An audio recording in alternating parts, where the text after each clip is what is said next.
Google ক্রোমের search বাটনে self enumeration বলে আপনি সার্চ করবেন। তারপরে আপনার সামনে এরকম একটি পেজ খুলে যাবে। পেজ খুলে আপনি আপনার স্টেট, আপনি যে স্টেটে বাস করেন সেই স্টেটের নাম আপনাকে চুজ করতে হবে। চুজ করার পর এই পেজটি আপনি ভালো করে পড়ে নেবেন। পড়ে নেওয়ার পর নিচে দেখুন একটি ওকে বাটন আছে, এখানে কিন্তু আপনাকে ক্লিক করতে হবে। ক্লিক করার পর আপনার সামনে এরকম একটি লগ ইন পেজ খুলে যাবে। তো স্টেট আপনি প্রথমে চুজ করেছেন, সেই জন্য স্টেট আপনার কিছু করার দরকার নেই।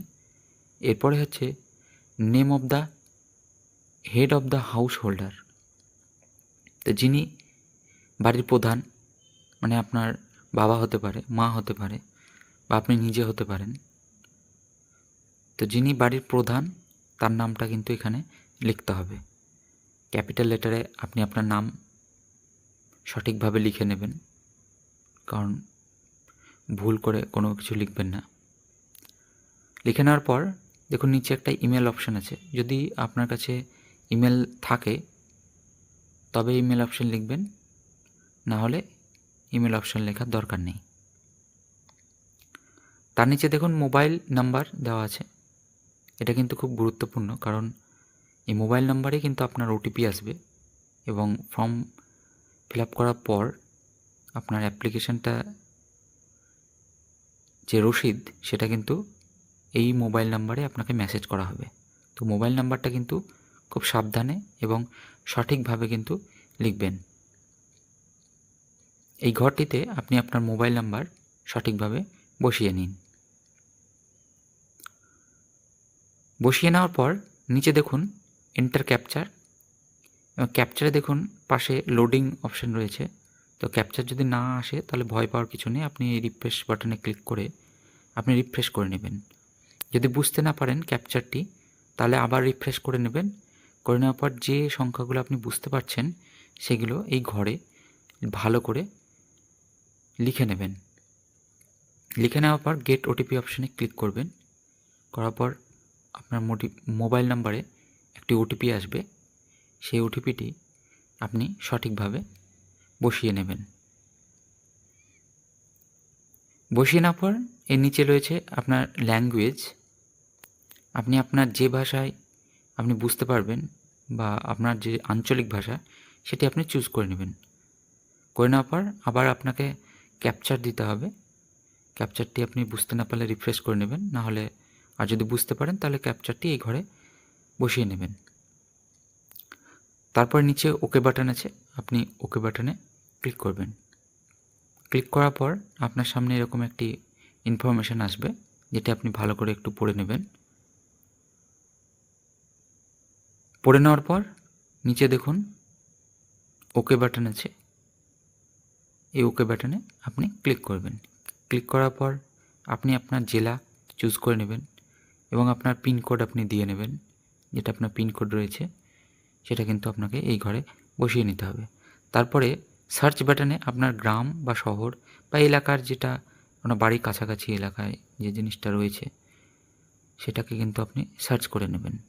তাহলে এই যে নিচের যে লাল বাটনটা দেখছেন, তাহলে আপনার বাড়ির কাছাকাছি সেটা কিন্তু চলে যাবে। এবং এই লাল বাটনটাকে আপনার বাড়ির বাড়ির জায়গার ওপর বা বাড়ির ছাদের উপরে আপনাকে কিন্তু এটাকে সিলেক্ট করতে হবে। এটাকে কিভাবে সরাবেন দেখুন বন্ধুরা, আমি এটাকে একটি বাড়ির উপরে সিলেক্ট করছি। এই যে হলুদ যে সেন্টার পয়েন্টটা এসেছিল সেখানে আপনি এই বাটনটাকে রাখলে ওটা কিন্তু অটোমেটিক সেখানে কিন্তু সেট হয়ে যাবে। সেট হয়ে যাওয়ার পর আপনার এখানে অপশান আছে অবস্থান নিশ্চিত করুন। যখনই দেখবেন আপনার সঠিক জায়গায় সেট হয়ে গেছে লাল বাটনটি, তখন আপনি অবস্থান নিশ্চিত করুন এখানে ক্লিক করবেন। ক্লিক করার পর দেখুন নিচের দিকে রয়েছে সেভ করুন এবং পরবর্তী পর্যায়ে এগিয়ে যান। এখানে ক্লিক করার পর দেখুন কিছু লেখা রয়েছে যে দয়া করে আপনার বাড়ির অবস্থান নিশ্চিত করুন, স্থান ভুল করবেন না, এগুলো রয়েছে, আপনি একটু পড়ে নেবেন যেন ভুল না হয়। তারপরে দেখুন নিচে না, যদি ভুল হয় তাহলে না করবেন, আর যদি ঠিক হয়ে যায় তাহলে হ্যাঁ করে দেবেন, তাহলে পরবর্তী ফর্মটি আপনি ফিল আপ করতে পারবেন। তো হ্যাঁ বাটনে ক্লিক করবেন। এরপর আপনার সামনে এরকম একটি পেজ খুলে যাবে, যেখানে লেখা হয়েছে গৃহের মেঝের প্রধান উপাদান। আপনার বাড়ির যে মেঝে তার কী উপাদান দিয়ে তৈরি সেটা কিন্তু আপনাকে সিলেক্ট করতে হবে। তারপরে রয়েছে গৃহের দেওয়ালের প্রধান উপাদান। গৃহের দেওয়ালের বেশিরভাগ অংশ যে উপাদান দিয়ে নির্মিত হয়েছে তা নথিভুক্ত করুন। যদি দেওয়ালের উপাদান বোঝা না যায় তাহলে বিকল্প হিসেবে অন্য বেছে নিন। মানে আপনার বাড়ির দেওয়াল কী উপাদান দিয়ে তৈরি সেটা কিন্তু আপনাকে সিলেক্ট করতে হবে। অনেকগুলি অপশন রয়েছে, যেটা দিয়ে তৈরি সেটা কিন্তু আপনি সিলেক্ট করে নেবেন, যেমন ঘাস, খড়, বাঁশ ইত্যাদি, প্লাস্টিক, পলিথিন, মাটি বা কাঁচা ইট, কাঠ, তারপরে গাঁথনি না করা পাথর, গাঁথনি করা পাথর অনেক রয়েছে। যেটি আপনি আপনার বাড়ির দেওয়াল সেটি কিন্তু আপনি চুজ করে নেবেন। তো আমরা এখানে পোড়া ইট চুজ করে নেব। গৃহের ছাদের প্রধান উপাদান, আপনার বাড়ির যে ছাদ সেটি কী উপাদান দিয়ে তৈরি সেটা কিন্তু আপনাকে বেছে নিতে হবে। বাড়ির ছাদ নির্মিত মুখ্য উপাদান নির্ধারণ করার জন্য ছাদের বেশিরভাগ অংশ যে উপাদান দিয়ে তৈরি তার উপযুক্ত কোডটি নির্বাচন করুন। অভ্যন্তরীণ ছাদকে গণনা করবেন না। বহুতল বাড়ির ক্ষেত্রে আপনার ফ্ল্যাট বা বহুতলের উপর ছাদটি বিবেচনা করতে হবে। যদি ছাদ একাধিক উপাদান ব্যবহৃত হয়ে থাকে তবে সেই উপাদানের সর্বাধিক এলাকা জুড়ে রয়েছে সেটি নির্বাচন করুন। মানে আপনার বাড়ির যে ছাদ উপাদান দিয়ে তৈরি হয়েছে সেটি কিন্তু আপনাকে চুজ করতে হবে। যদি সেটা পাথর দিয়ে হয় তাহলে পাথর, হ্যাঁ, যদি কংক্রিটের হয় সেটা কংক্রিট, যেটা হবে সেটা চুজ করবেন। তো আমাদের ছাদ হচ্ছে কংক্রিট, তো আমরা কংক্রিট চুজ করব। তারপরে নিচের অপশানে রয়েছে গৃহের বর্তমান অবস্থান। একটি বাড়ির ক্ষতিগ্রস্ত হিসেবে গণ্য হবে যদি বাড়ির অবস্থান এমন হয় যে ভেঙে পড়ছে অথবা ভালো মতো মেরামত প্রয়োজন আছে। মানে বলতে চাইছে যদি আপনার বাড়ি ভালো হয় তাহলে আপনি ভালো চুজ করুন, দেখুন পাশে অপশান রয়েছে। এবং বাসযোগ্য, মানে মোটামুটি যদি হয় বাসযোগ্য তাহলে আপনি বাসযোগ্য করবেন, আর যদি ক্ষতিগ্রস্ত হয় তাহলে আপনি কিন্তু ক্ষতিগ্রস্ত করবেন। তারপর আছে সেভ করুন এবং পরবর্তী পর্যায়ে এগিয়ে যান। এরপর আপনি হ্যাঁ বাটনে ক্লিক করবেন। আপনি কি নিশ্চিত যে আপনার এগিয়ে যেতে চান? তাহলে হ্যাঁ বাটনে ক্লিক করবেন। এরপরে রয়েছে এই পরিবারে নিয়মিতভাবে বসবাসকারী সদস্যের সংখ্যা কত। তা আপনি আপনার বাড়ির সদস্য সংখ্যা লিখে নেবেন। পরিবারের প্রধানের নাম অটোমেটিক চলে আসবে, আর লেখার দরকার নেই, ইংরেজিতে থাকবে। পরে লেখা আছে পরিবারের প্রধানের নাম নির্বাচিত ভাষায়, মানে আপনার যে আঞ্চলিক ভাষা সেই ভাষায় কিন্তু আপনাকে লিখতে হবে। তো এখানে আপনি আপনার প্রধানের নাম বাংলা হোক, যেহেতু আমরা বাংলা চুজ করেছি তো আমরা বাংলায় লিখে নেব। তো যে ভাষা আপনার আঞ্চলিক ভাষা সেই ভাষায় কিন্তু আপনাকে লিখতে হবে। তারপরে রয়েছে পরিবারের প্রধানের লিঙ্গ। পরিবারের প্রধান পুরুষ মহিলা সেটা কিন্তু আপনাকে লিখে নিতে হবে। তো আমরা পুরুষ চুজ করে নেব। তারপরে হচ্ছে পরিবারের প্রধান তপশিলি জাতি না তপশিলি উপজাতি বা অন্যান্য কিনা, তো সেটা কিন্তু আপনাকে লিখে দিতে হবে। তো আমরা চুজ করে নেব। আমাদের এখানে অন্যান্য, তো অন্যান্য আমরা চুজ করে নেব। এই গৃহের মালিকানার বিবরণ, মানে এই গৃহটি কি আপনার নিজের না আপনি ভাড়ায় থাকেন, সেটা কিন্তু আপনাকে লিখতে হবে। তো বাড়ি আমার নিজের, তো আমি চুজ করে নেব। বাসযোগ্য ঘরের সংখ্যা, আপনার বাড়ির বাসযোগ্য ঘরের সংখ্যা বলতে রান্নাঘর, স্নানঘর, পায়খানা, ভাড়ার ঘর এগুলো কিন্তু বাদ দিয়ে যেটা আপনি বেডরুম সেটা কিন্তু আপনার সংখ্যা দিতে হবে। তো বাসযোগ্য ঘরের সংখ্যা আপনি লিখে নেবেন। এরপর রয়েছে এই পরিবারের বাসযোগ্যকারী বিবাহিত দম্পতির সংখ্যা। মা বাবা যদি থাকেন তাহলে দম্পতির সংখ্যা একটি হবে। ছেলে এবং বৌমা যদি থাকে তাহলে সংখ্যা দুটি হবে। তাহলে যদি আপনার মা বাবা থাকে তাহলে একটি করবেন, আপনি যদি বিবাহিত না হন। আর যদি ছেলে যদি বিবাহিত হয় তাহলে দুটো করবেন। এরপরে সেভ করুন এবং পরবর্তী পর্যায়ে এগিয়ে যান। এরপরে হচ্ছে পানীয় জলের প্রধান উৎস।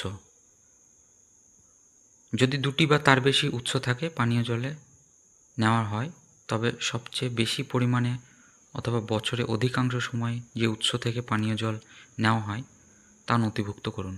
তার মানে হচ্ছে আপনি সারা বছর যে জায়গা থেকে জল নিচ্ছেন সেই জায়গাটির আপনাকে কিন্তু চুজ করতে হবে। দেখুন অনেকগুলি অপশান আছে।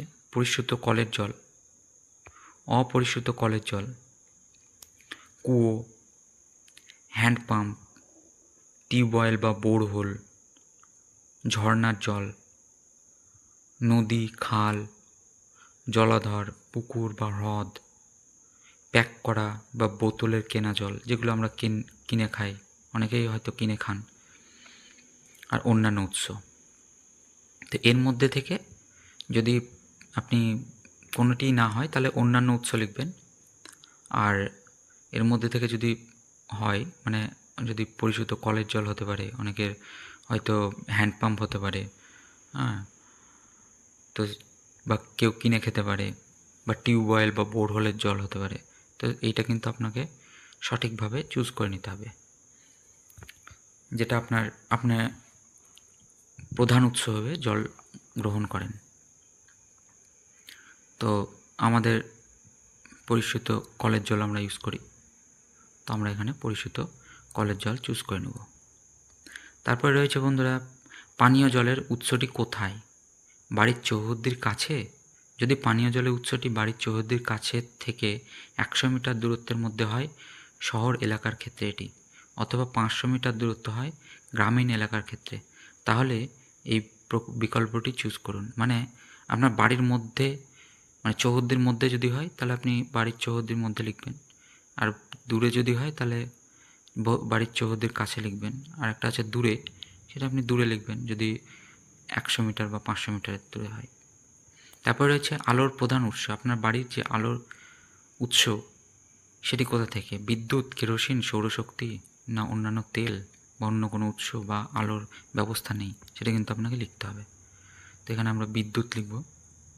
তারপরে হচ্ছে আপনার শৌচালয়ের উপলব্ধতা, মানে আপনার বাড়িতে শৌচালয় রয়েছে কি না।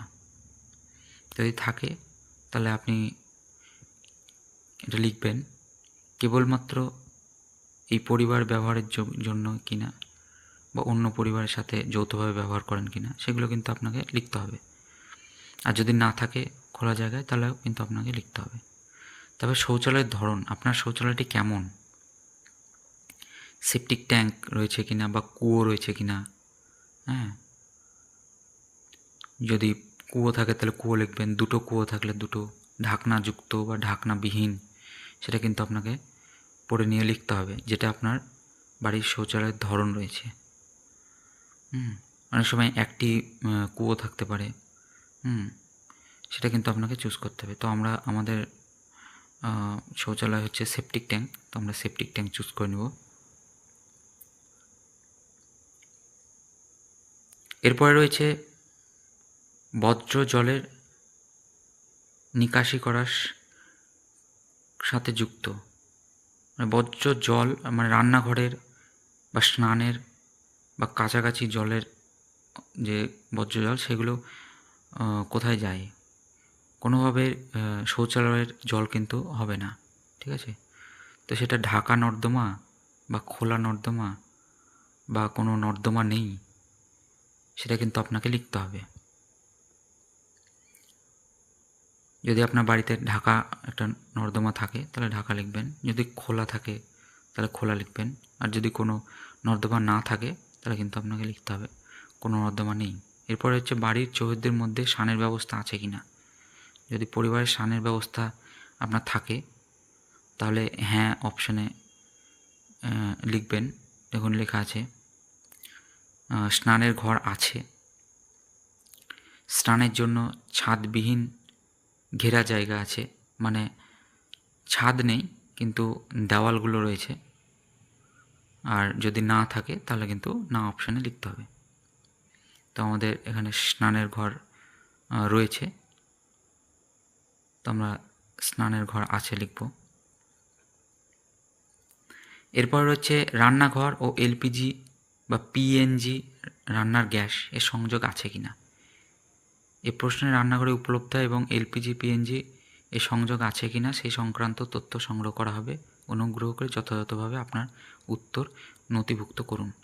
তো আপনার বাড়িতে এলপিজি বা পিএনজি গ্যাস রয়েছে কি না, দেখুন অনেকগুলো অপশন রয়েছে।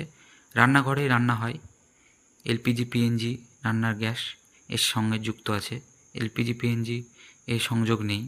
মানে রান্নাঘর রয়েছে কিন্তু এলপিজি থাকতেও পারে বা নাও থাকতে পারে, যেটি রয়েছে আপনার সেটি করবেন। তারপরে বাড়ির মধ্যে রান্না হয় কিন্তু রান্নাঘরে রান্না হয় না, মানে কোনো বারান্দায় হয়তো আপনি করেন কিন্তু আপনার কোনো রান্নাঘর নেই, সেটা একটা হতে পারে। সেখানে আপনার পিএনজি এলপিজি যোগা রয়েছে কি নেই সেটা লিখতে হবে। আবার খোলা জায়গায় হতে পারে, মানে বাড়ির বাইরে, সেখানে আপনি রান্না করেন কি না। আর আপনার রান্না হয় না, মানে অনেকে হয়তো ভাড়ায় থাকেন, হ্যাঁ, অর্ডার দিয়ে খান, তাদের জন্য কিন্তু এটি।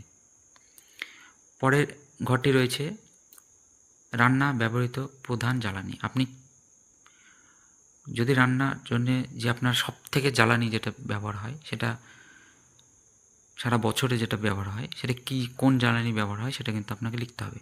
কাঠ নাকি খড় নাকি শস্যের যেসব পরিত্যক্ত অংশ, কয়লা বা কেরোসিন, বিদ্যুৎ বা জৈব গ্যাস বা এলপিজি। তো আমাদের এলপিজি, তখন আমরা এলপিজি সিলেক্ট করব। যেটি আপনার হবে সেটা আপনি সিলেক্ট করবেন। এরপরে আপনি সেভ বাটনে ক্লিক করে নেবেন। এরপরে রয়েছে রেডিও ও ট্রানজিস্টার।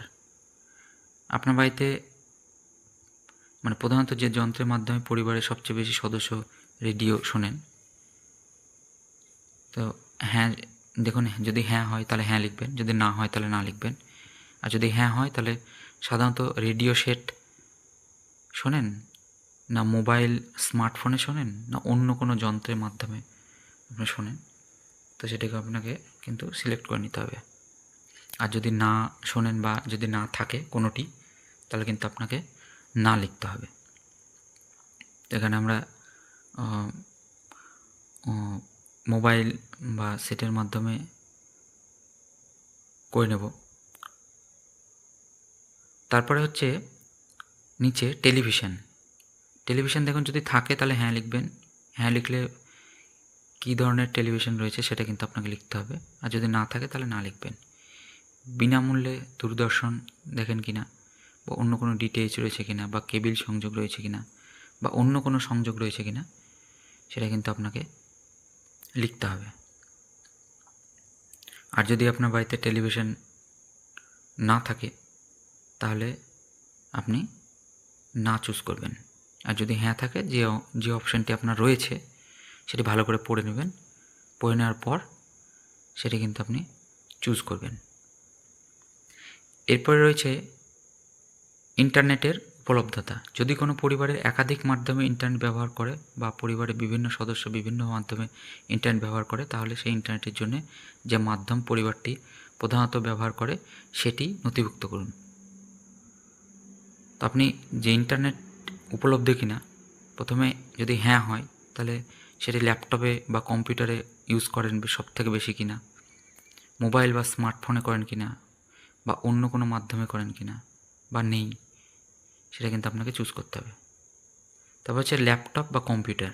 আপনার বাড়িতে ল্যাপটপ বা কম্পিউটার রয়েছে কিনা সেটি হ্যাঁ বা নায়ে চুজ করতে হবে, যদি না থাকে না করবেন। টেলিফোন, মোবাইল ফোন এবং স্মার্টফোন এগুলি রয়েছে কিনা সেটা কিন্তু আপনাকে লিখতে হবে। যদি হ্যাঁ হয় তাহলে শুধুমাত্র ল্যান্ডলাইন একটি অপশান রয়েছে। তারপর হচ্ছে শুধুমাত্র মোবাইল, সেটি স্মার্টফোন হতে পারে বা অন্য সাধারণ মোবাইল হতে পারে, স্মার্টফোন ছাড়া যেগুলি ছোট ফোন সেগুলো হতে পারে, বা উভয়ই থাকতে পারে। আর যদি কোনোটিই না থাকে তাহলে কিন্তু আপনি না লিখবেন। এরপরে হচ্ছে সাইকেল, স্কুটার, মোটরসাইকেল বা মোপেড। এগুলোর মধ্যে আপনার কিছু রয়েছে। সাইকেল, যদি সাইকেল থাকে তাহলে আপনি সাইকেল করবেন। স্কুটার বা মোটরসাইকেল বা মোপেড যদি থাকে এই তিনটির মধ্যে, তাহলে এই অপশানটি চুজ করবেন।